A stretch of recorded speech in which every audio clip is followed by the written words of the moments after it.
Euro 2020, the 2021 edition, is just around the corner. Very pleased to break it all down with Sandra Prusina from the station formerly known as 660 News, currently known as something. Sandra, thank you very much for doing this today. How are you? My pleasure, PK. Thanks for having me. I'm doing well. How are you? I'm doing well. I'm very excited about this tournament. And as kind of we work our way towards normal across the globe, this is a real nice little bit of normalcy. So let's just get right into it. I thought we could just go through group by group and just kind of look at a couple of things. So Group A, Italy, Turkey, Wales, and Switzerland. It kind of felt like Italy took a bit of a dip in the roller coaster and now kind of on their way back up. When I first got into soccer, I was working in Toronto with a number of people of Italian descent, and they take this stuff uber seriously. So in their mind, the team was always down and never any good ever. But this Italian group, it does kind of feel like a welcome back to the big stage Italy moment. Totally. I was saying this actually to one of my Italian friends the other day, John Molinaro, who was at Sportsnet for a very long time, and we always kind of banter back and forth. And I told him that Italy was probably one of my favorites. And I called them a dark horse for the reason that you mentioned right there, is because they took a bit of a blip. And for maybe a casual follower, you realized Italy wasn't there at the World Cup, and you're like, huh. But then as you've seen them progress over this past year, and they found somebody to replace Gianluigi Buffon. So I think they're on the up and up. They should definitely, I think, between them and Switzerland, I think they'll be playing for that 1-2 spot in Group A. And it does kind of seem like probably the biggest name player in this would be Gareth Bale from Wales. And this kind of seems like for him an opportunity to prove that he is still one of the elite of the elite. Kind of for that kind of a status, how important do you think this tournament is for him? Huge. He had a really down year, and I don't think professionally, at least at club, and I think if he were to look back on his year, he'd be disappointed, perhaps with the way that he was deployed or not deployed and used. So he's always been able to come up big for country. He is the Wales #1 player for a reason. So given the fact that a third place team can advance, I think that certainly does give Wales a shot. Mm-hmm. Yeah, I really like that that aspect of this, and we'll get into it with the group of death a little bit later, but it does certainly add a little bit more intrigue to some of these games. What do you feel of the format?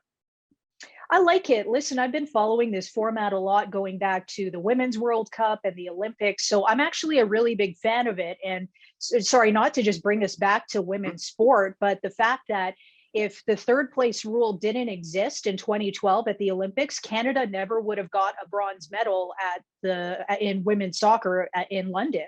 So the third place rule is great. I think it really adds to the depth, and it shows the parity of the sport. Yeah.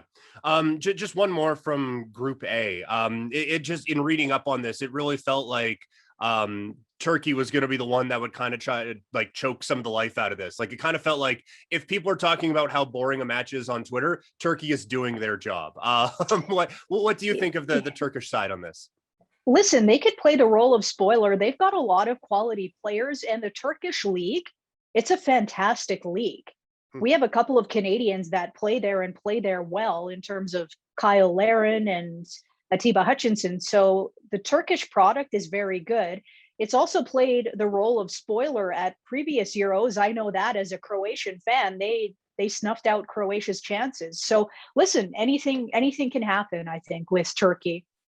Group B, Belgium, Denmark, Finland, and Russia. This Belgium team, admittedly, I'm not a historian on Belgium football, but it does kind of feel like that this would be one of the better teams they've ever had. They kind of look like the clear favorite to me in this group. Am I reading that one correctly? You're absolutely right. Obviously, Lukaku, then you've got the Hazards. But to me, the big question, and Courtois is a fantastic goalkeeper. But the question mark to me, and this goes back actually to the Champions League final, is Kevin De Bruyne.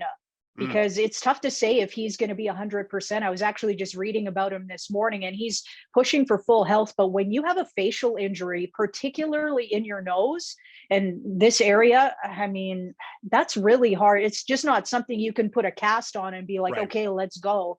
Right. So as a soccer player, especially someone who's pretty good in the air, that's tough to say. So I Mhm. think their success relies on his health.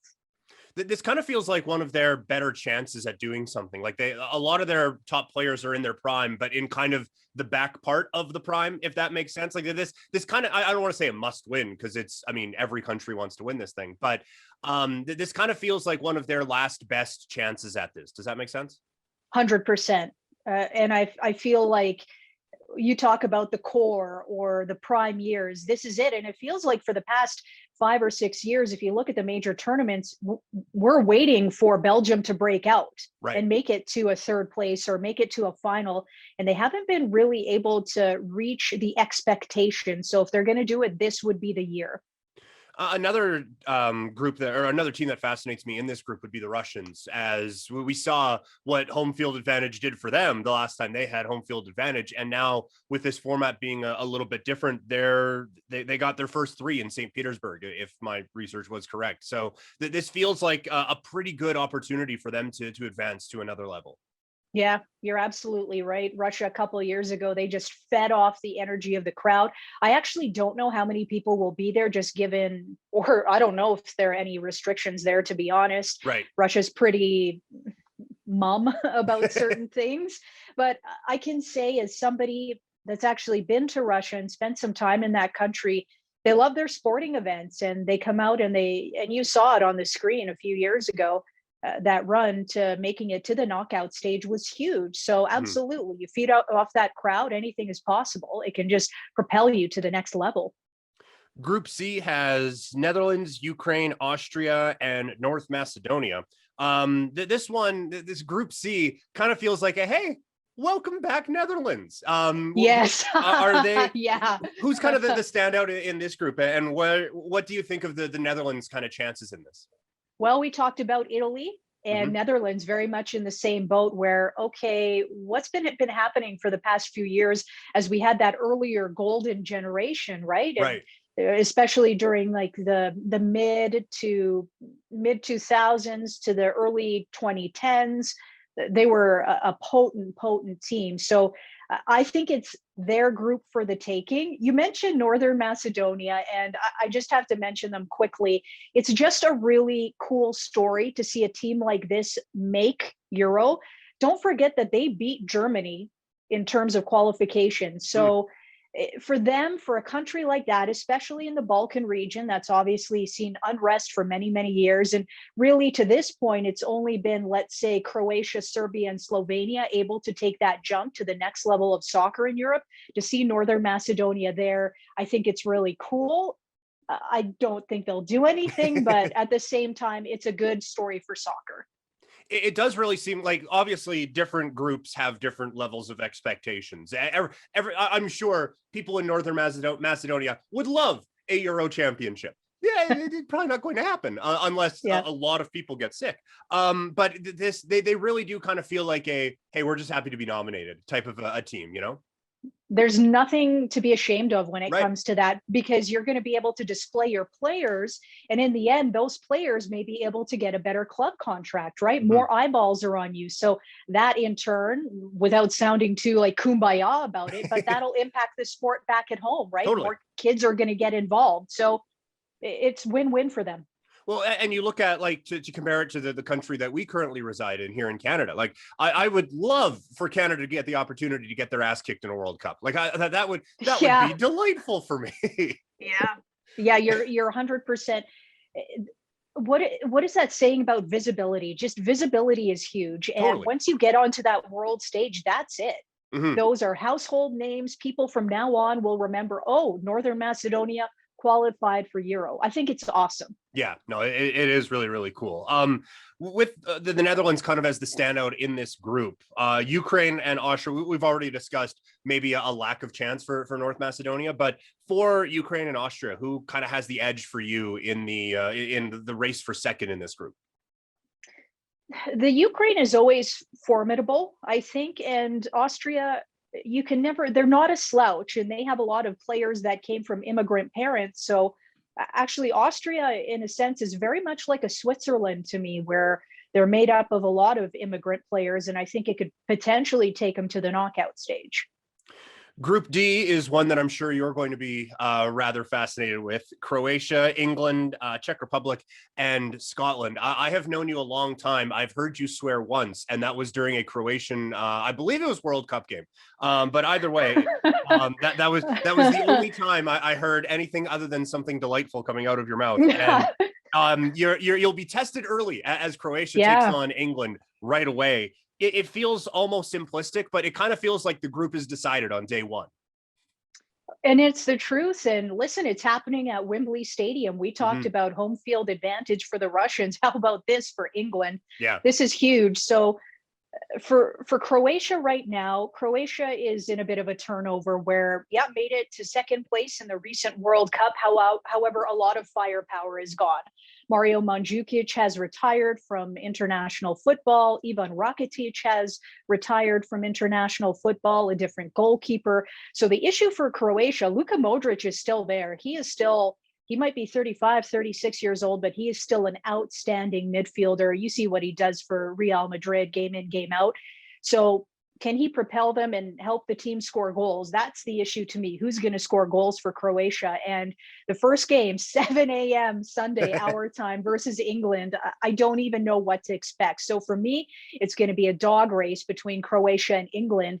And I think for England, the expectations are always so, so high. Mm-hmm. And Harry Kane coming into this is one of the best goal scorers in the world. But it's interesting. I actually think for England, the bigger challenge will be Scotland, because there is this obviously this incredible rivalry there. And I think for the Scots, there's so much on the line when they go and play England. They play for so much pride that will actually be the bigger story than Croatia versus England.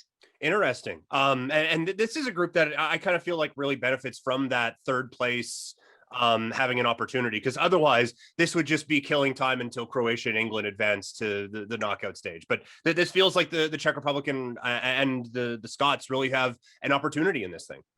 Absolutely. Yeah, I think that third place is ripe for the picking. And I can't necessarily, like, I was looking at sort of permutations. I'm a bit of a geek that way. And listen, if England and Croatia were to play to a draw on Sunday, that makes things really interesting.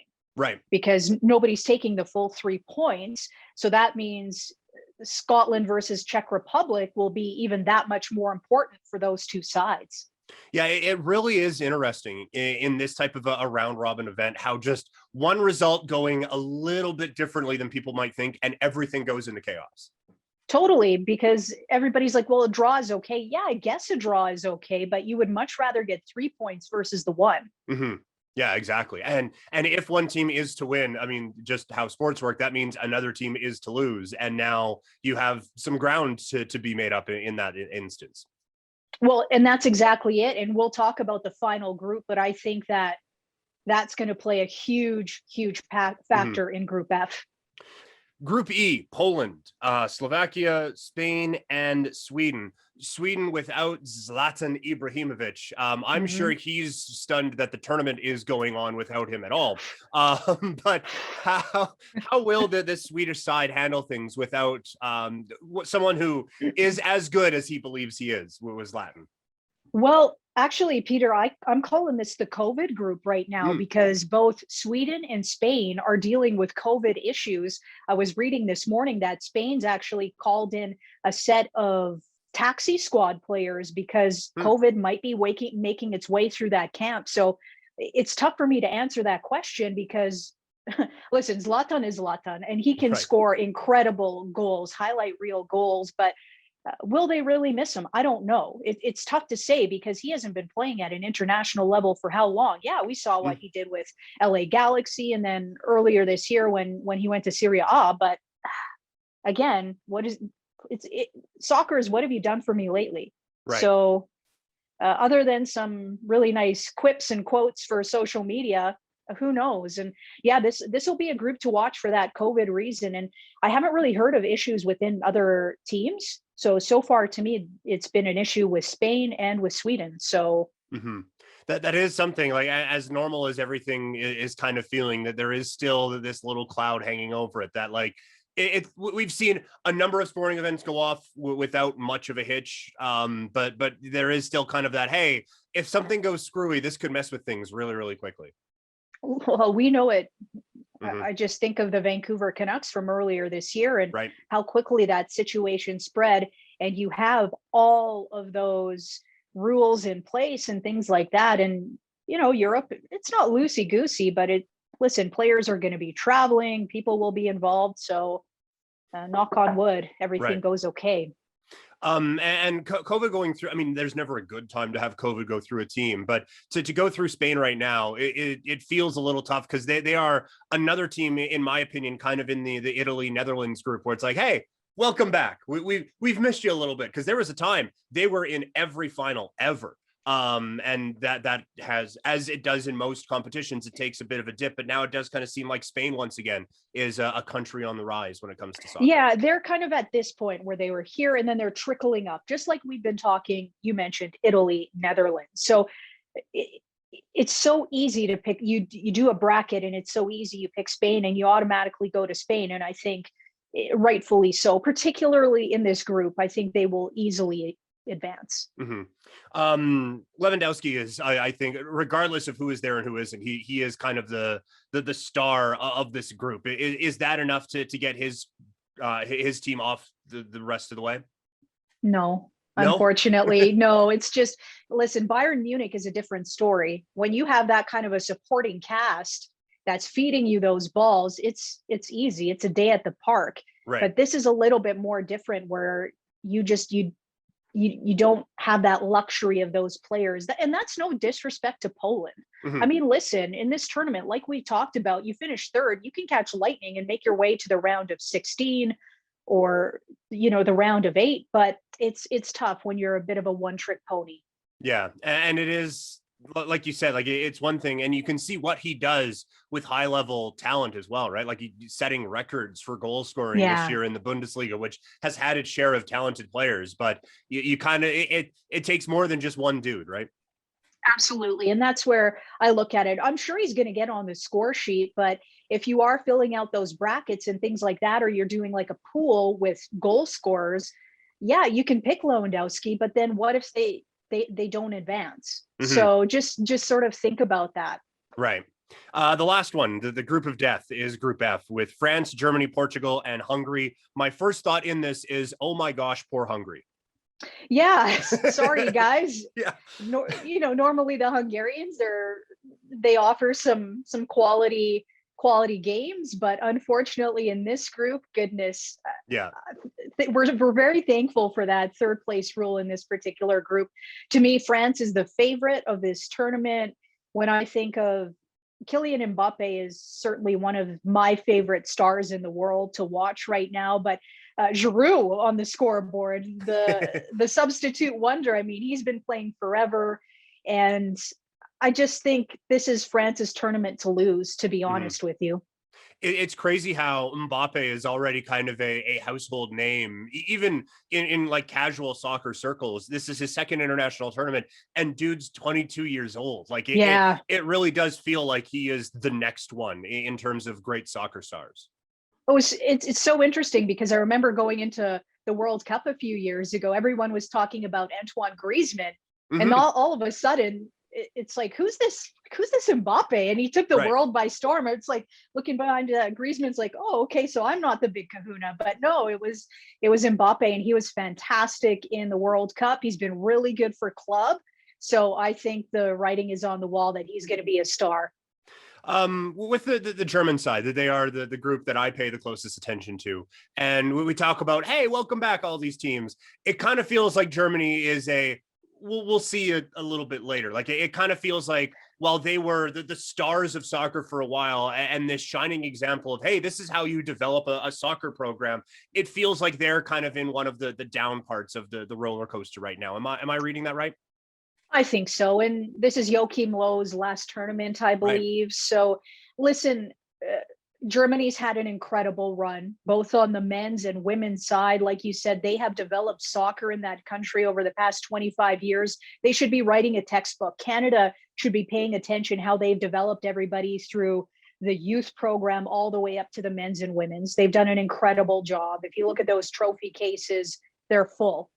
So if Germany falters a little bit, it's okay. I Right. know people will be disappointed, but it's okay because nothing is linear. Soccer is a very up and down sport, and the progressions of the teams, we've talked about it a bunch. This is just Germany's time to take a little bit of a dip, particularly in this group, because I still think Portugal will probably finish either Portugal, I have tabbed for second in that Okay. group, and then Germany potentially third. I think France, hands down, takes first place. But knowing my luck, I'm wrong a lot. So Well, don't take it to the bank. it does kind of feel like we said poor Hungary. If they can scratch out even a draw in this, that changes things dramatically in this group, right?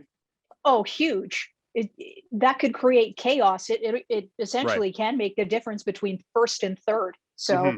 And it does kind of feel like this group is kind of, but this is one of those ones that you were talking about with like the different permutations on how this can all go. Because it like the top three teams in this group feel like they should be moving on to the next round.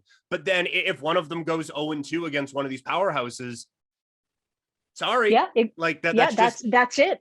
yeah, it's so tricky. And that feels like like I said, it feels like a lock, but because you're playing high level talent in this as well, it feels like that you could almost eat your own in this group, kind of.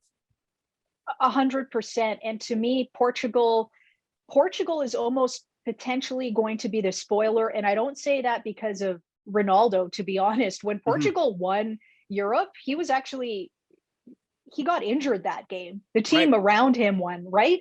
So, and I think just some of the young talent that's on Portugal, like Yao Felix, oh my goodness, like what an incredible player. And yet then he still, and listen, I think it's fair to call Ronaldo a veteran. He is a veteran at Yeah. this point. They still got Pepe on the roster, so they have those older players that can push the younger players. So I think France and Portugal, that's going to probably be of the round robin stage. I think that's going to be kind of the premier match of all of them, Yeah. in my opinion. There are just going through this. There are so many matches that I'm really excited about. It kind of feels like France is almost by a lot of people bookmarked for at least the championship game. Who would you understanding that there are like brackets involved and stuff like that, so that this is an inexact science. But who would you see playing for this whole thing when we get to the championship game in about a month? Italy and Hmm. France are actually my pick. I'm going to go Okay. with some of the longtime favorites. I just think Italy is trending in the right direction right now. It's kind of weird talking about them as a dark horse, but they are a bit of a dark horse because unless you're a diehard Azzurri fan, maybe you haven't been paying super attention to Italy over the past couple of years. Because, like you said before, the fact that they took a bit of a dip, but they're trending upward. And I think if they catch lightning at the right time, I think they can be in the final for sure. Um, Outside of this tournament, the men's team with a victory yesterday, where obviously this, regardless of how good they are, geographically speaking, we're not in Europe, we don't qualify for this one. But from a world level, how are the men doing so far? I guess. Well, listen, yesterday's win was pretty crucial because this gives Canada another opportunity to dig its way out of qualifications here in CONCACAF. CONCACAF is tough. I know people are always like, well, Mexico, USA, yup, but and they are. But when Mm-hmm. you look at a lot of these Latin, these Caribbean nations, Canada's going to have to play Haiti next, and Canada struggled with Haiti. Yes, but yesterday, such a good building point. I mean, I was watching that game versus Suriname yesterday, hat trick by Jonathan David, who's had a wow, what a year he's had playing in France for Lille and helping them finish first. Uh, Alfonso Davies, goodness, I mean, Right. there's not enough superlatives to talk about that kid. But what I saw yesterday, the performance of those top players, it put Canada at another class. And at least for my generation of men's soccer, I've never seen anything like this. I can't speak to the team that made the 86 World Cup. Right. I haven't seen enough of those games. You and I we don't know. But right now, talent wise, Canada has the players to at least be one of the stronger teams in CONCACAF. And I can say that cross my heart just watching what Jonathan David did yesterday, a hat trick, as well as Alfonso Davies. A couple of Calgary kids were involved yesterday. Like Scott Kennedy wasn't even on Canada's soccer's radar. He's playing Division Two and Bundesliga right now, made his debut for Canada last night, first game ever, went 90 minutes as center back. he didn't even look phased. He was so calm, cool, composed. So to see Calgary products on the pitch like that, huge. That means that slowly but surely something is working in this country. I'm Right. sorry it hasn't come to fruition earlier for the men, but I think come 2026, when it's coming to Canada and the US and Mexico, there's going to be something to look forward to for sure. Well, and this is kind of that representation thing you were talking about before with North Macedonia. Like, just get your foot in the door a little bit, have soccer be a cool thing in the country for a month or so, even, and just get people involved. Like that is how programs build, right? Totally. And the fact that Canada won yesterday versus Suriname guarantees them two more games now. Right. So they'll be facing Haiti in this kind of home and home where they'll go to Haiti, and then Canada's basically set up shop in Chicago as its home base where they played last night. So listen, a couple of more games to get things done, turn some heads, get that top talent out there. And it's been so long. At least for us, for our generation, we don't know what it's like to have a men's team that can compete, but it looks Right. like they can compete right now. So let's see what they can do. How important is the Canadian Premier League to something like that, as they are getting their thing going here in a couple of weeks? We talked about the success of the German program, and I think the Bundesliga is a big part of that. How important is the CPL to Canadian soccer growth in this country?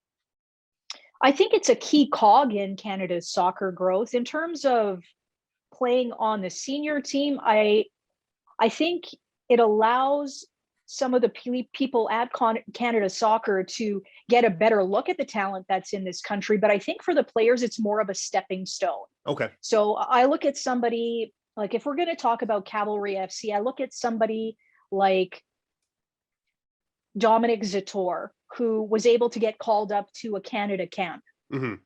In Edmonton, Amr Didic, another player that was called up to a Canada camp, another local product, Marco Carducci, he's probably fourth or fifth on the depth chart for Canada.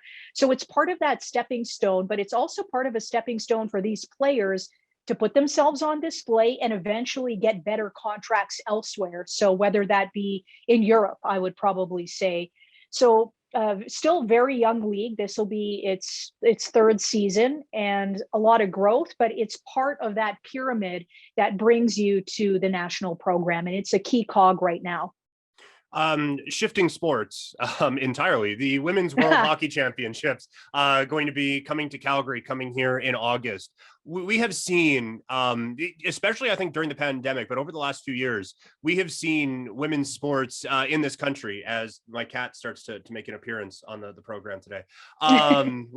We have seen women's sports really gain a lot of momentum, like the women's March Madness, or sorry, the women's college basketball bracket, because heaven forbid we call it March Madness.